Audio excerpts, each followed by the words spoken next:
Tiny world, tiny world. Today, we will learn about the different seasons of the year. There are 4 seasons in a year: spring, autumn, winter, and summer. Spring. Spring is a beautiful season that brings new beginnings and fresh starts. Spring is also known for the blossoming of flowers.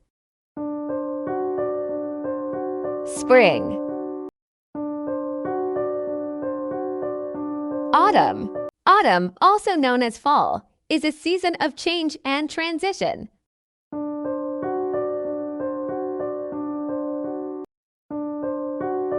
Fall of leaves.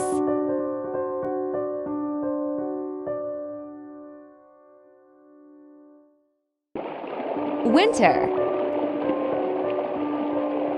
Winter occurs between autumn and spring.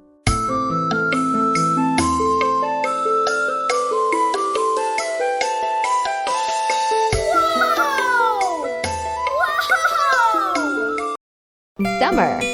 It typically lasts from June to September in the Northern Hemisphere and from December to March in the Southern Hemisphere.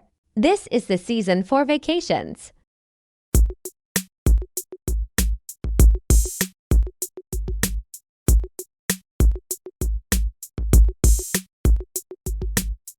Please like, subscribe, share, and press the bell icons for more videos.